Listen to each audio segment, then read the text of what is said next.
Okay, men, this one's for you. 5 women you should avoid at all costs. Hello, welcome to my channel. My name is Abby and thank you so much for watching. In today's video, I'm going to be sharing 5 women that you should avoid at all costs. 5 women who are dangerous, who are not someone you want to date or get married to because they are not the woman for you. They are not the woman who is going to give you that long-term relationship that you are looking for, who will be a good mother to your children, who will be a good wife to you. Yes, all women have the potential to change, but if you are starting to date these women at the point at which they are very strongly in these areas of their lives, I would not recommend it. So let's just hop right in. Number 1, you might have guessed it, is girl bosses.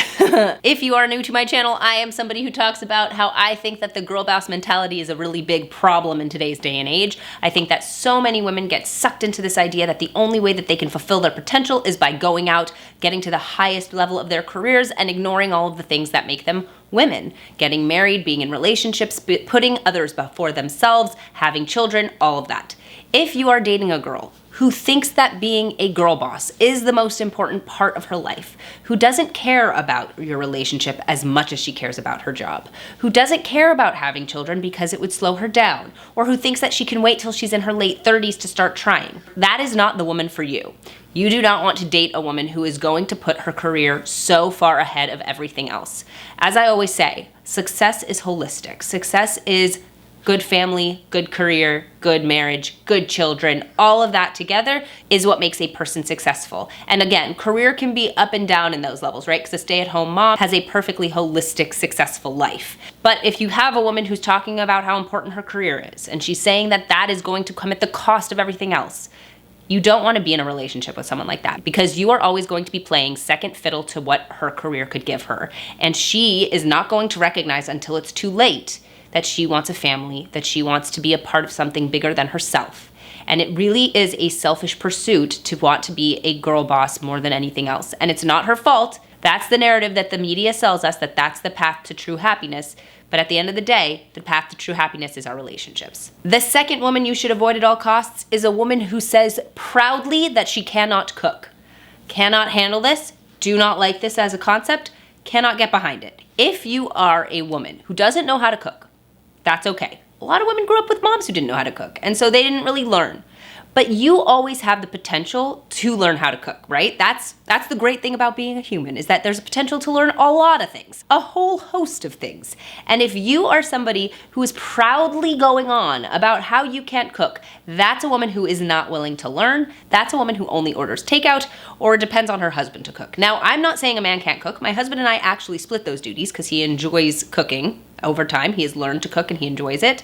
And there are times I'm really busy with the kids and it doesn't get done. But I think that there is something to a woman saying she proudly cannot boil water.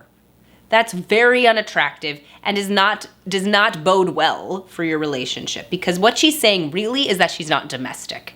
And domesticity is a really important part of being in a marriage. Being part of a marriage is taking care of a household together. And if you are married to someone who's like, I'm not domestic, I don't know how to cook, I don't know how to clean, you're going to be cleaning up after that person your entire life. You're going to be ordering out takeout much more than you would probably prefer, and you're going to have an element in the home of like disdain towards the house, towards the homemaking element, and that is not healthy for a family. You want the family to love being home, to enjoy the meals that they eat, to enjoy being in a house that's clean, and you will find that a woman who at least is open to learning how to cook is a much, much better option. Number 3 is a woman with unnaturally colored hair. If you see a woman with purple hair, green hair, blue hair colors that don't naturally occur in nature, that is not a woman you want to date. That is a woman you're going to want to avoid. I'll tell you why. Because a woman like that is giving you a signal that she's really not interested in attracting the typical kind of guy.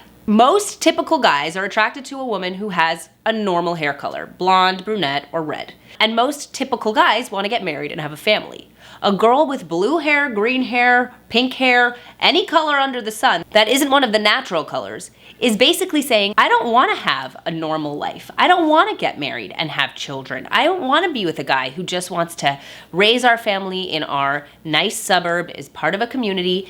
She's saying, I'm different. I'm different. And that is not always the best, right? Because it's not a problem to actually have some different stances, or there are some exceptions to the rule of women who just think it's fun to get pink or purple hair. But those women are either A, sending out a signal on purpose that they are not interested in your typical guy, or B, they are so unaware of what they are attracting that probably isn't a good fit for you either. You want to choose a woman whose hair color is representative of where she's at in life. She's got a hair color that's kind of typical because she knows that a typical life doesn't mean a boring life. A typical life means a full, loving life. And it doesn't have to be traveling in a van or being in Bora Bora every other week. It means being home with your family. And that is what's going to really be valuable in your day-to-day. So I would say typically avoid the girl with crazy colored hair. I would also say avoid the crazy hair color because crazy hair colors are very expensive to maintain, which means she probably isn't great with money. The fourth woman you should avoid at all costs is a woman who's an atheist. I think women who don't believe in God are not a good fit for you right now. A woman who's an atheist can come to God. That is not to say that at some point she can't become religious. But what it does mean is that she is in a place right now where she doesn't put faith, family, and community first. Faith and community are often inextricably linked.